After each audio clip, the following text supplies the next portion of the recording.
तो और भाई लोग कैसे हो आप सब लोग मेरे यार। तो जैसा कि पिछले एपिसोड में हम सभी लोगों ने देखा था कि छठे प्रिंस ने हेडमास्टर को कुछ समय के लिए जेट स्प्रिंग पैलेस के अंदर रहने के लिए कहा था और बदले में वो हमेशा के लिए इजियन स्काईसेट के मास्टर बनकर रह सकता है। तो अब हमें इस एपिसोड की शुरुआत में दिखाया जाता है कि हेडमास्टर इस बात को सुनने के बाद कुछ देर सोचने के बाद बोलता है, क्योंकि जो सचमुच जाल में फंसा है वो मैं ही हूँ, तो फिर इस बारे में मुझे ज्यादा कुछ नहीं कहना है। जो सुनने के बाद छठे प्रिंस बोलता है, बहुत बढ़िया, ये सही डिसीजन है और इसलिए इजियन स्काईसेट भी अब खत्म हो गया है। इसके बाद हमें दिखाया जाता है कि किनले छठे प्रिंस को बोलता है, अब जबकि योर हाइनेस ने सभी प्रॉब्लमों को सॉल्व कर दिया है तो अब मेरे सवालों का जवाब देने का वक्त आ चुका है। आखिरकार इस वक्त मेरे भतीजे जिजियन कहाँ पर हैं? छठे प्रिंस बोलता है, लिंगियान में उसका ध्यान मेरे लोग रख रहा है, इसलिए तुम्हें उसके बारे में चिंता करने की कोई भी जरूरत नहीं है। किनले बोलता है, मैंने जो वादा किया था वो अब पूरा हो चुका है। इजियन स्काईसेट के बचे हुए लोग अब कोई भी हरकत नहीं कर पाएगा, तो अब योर हाइनेस अपना वादा कब पूरा करेगा?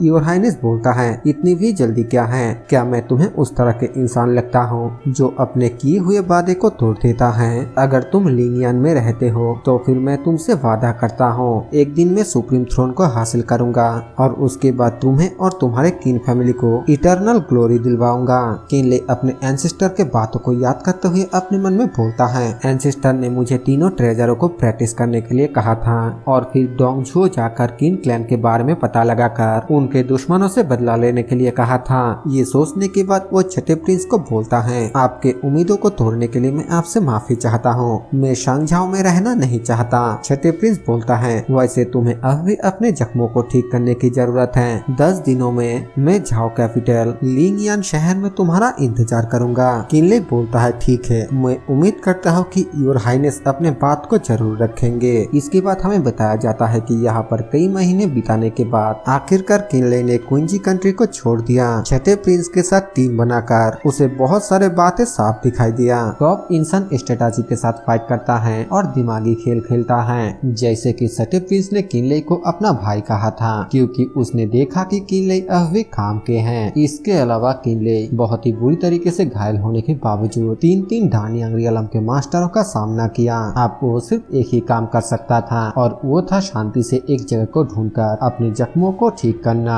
इसके बाद हमें लिंगियान सिटी का सीन दिखाया जाता है, जहाँ पर कि कुछ लोग आपस में बातें करते हुए बोलता है, क्या तुमने सुना कुंजी के इजियन स्काईसेट का पूरी तरीके से सफाया हो गया है? दूसरा बंदा बोलता है, हाँ बिल्कुल, ऐसा कहा जाता है कि अर्थ इमॉर्टल किनले ने अकेले ही इजियन स्काईसेट को हरा दिया।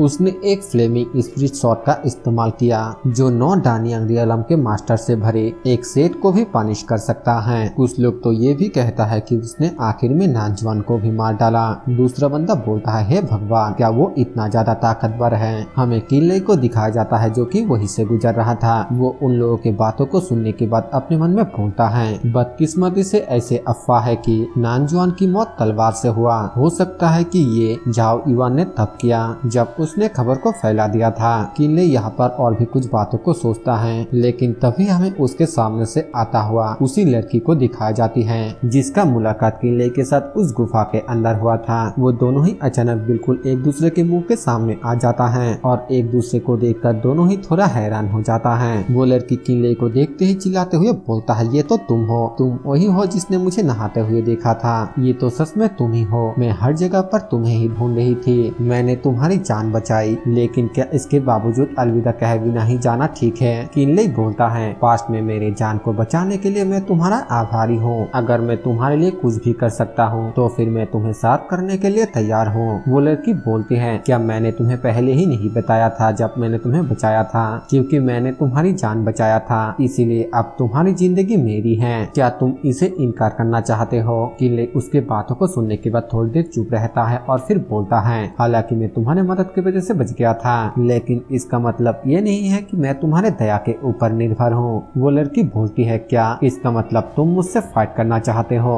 और फिर स्माइल करते हुए बोलती है, चलो ठीक है, इसके बारे में क्या ख्याल है? अगर तुम मुझे हरा सकते हो तो फिर मैं तुम्हें जाने दूंगी। किनले बोलता है, क्या सच में? तो फिर ठीक है, चलो ऐसा ही करते हैं। इसके बाद हमें कुछ देर बाद लिंगियान सिटी के आउटसाइड एरिया का सीन दिखाया जाता है, जहाँ पर कि किनले उस लड़की के साथ लड़ने के लिए तैयार होता है और वो उस लड़की को बोलता है, मेरा इरादा तुम्हें ऑफेंड करने का बिल्कुल भी नहीं है। वो लड़की बोलती है, एक डानियंग रियलम का कल्टीवेटर ऐसे टूटे हुए स्पिरिट वेपन का इस्तेमाल कर रहा है। क्या तुम मुझे नीचा दिखाने की कोशिश कर रहे हो? किनले बोलता है, तुम मेरे बेनिफैक्टर हो, इसीलिए ये तो आम बात है कि मैं अपने पूरे ताकत का इस्तेमाल नहीं करूंगा। अगर तुम मेरे इस तलवार को मुझसे छीन पाते हो तो फिर मैं अपना हार मान लूंगा। जो सुनकर वो लड़की बोलती है, सच में मैं इसे देख नहीं पाया, तुम बहुत ही ईमानदार हो। चलो ठीक है, अगर मैं अपने 10 मूव के अंदर तुम्हारे तलवार को छीन नहीं पाया तो फिर मैं भी अपना हार मान लूंगी। इसके बाद हमें दिखाया जाता है कि किनले उसी शॉट से एक बहुत ही पावरफुल अटैक उस लड़की के ऊपर कर देता है, जिसे देखने के बाद वो लड़की सिर्फ एक चुटकी बजाती है, जिसकी वजह से किनले का वो अटैक वहीं पर डिस्ट्रॉय हो जाता है और वहाँ पर किनले को एक जोरदार झटका लगता है, जिसके वजह से किनले पूरी तरीके से फ्रीज हो जाता है। थोड़ी देर बाद वो हैरानी के साथ अपने आप को देखते हुए बोलता है, मेरा तलवार, क्या उसने मुझसे ये ले लिया? उस पल कुछ था, मैं तो बिल्कुल भी यकीन नहीं कर सकता हूँ कि एक पल के लिए मैं पूरी तरीके से सदमे में चला गया था।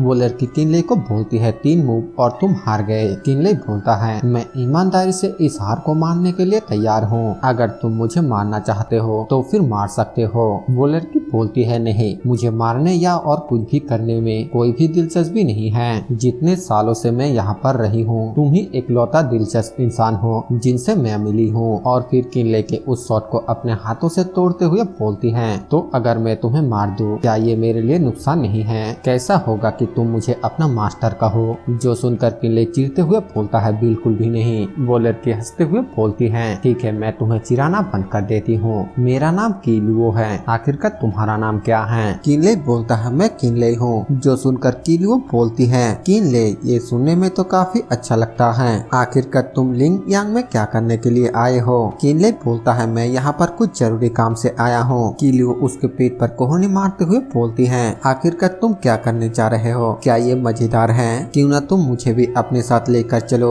वैसे भी हाल ही में मेरे पास करने के लिए कुछ भी नहीं है। ये सुनकर किनले अपने मन में सोचते हुए बोलता है, इस लड़की की ताकत सोच से भी ऊपर है और इसे मेरे साथ रखना कोई भी बुरी बात नहीं होगी। जिसके बाद वो किलुओ को बोलता है, ठीक है चलो। इसके बाद यहाँ से सीन चेंज होता है और हमें बताया जाता है कि जब वो शहर के बाहरी इलाके से लौटा तब काफी रात हो चुका था। किनले ने लिटिल विश के लिए एक कमरे की जुगाड़ करने के प्लान बनाया था, लेकिन बदकिस्मती से उसे यहाँ पर अच्छा नहीं लगा।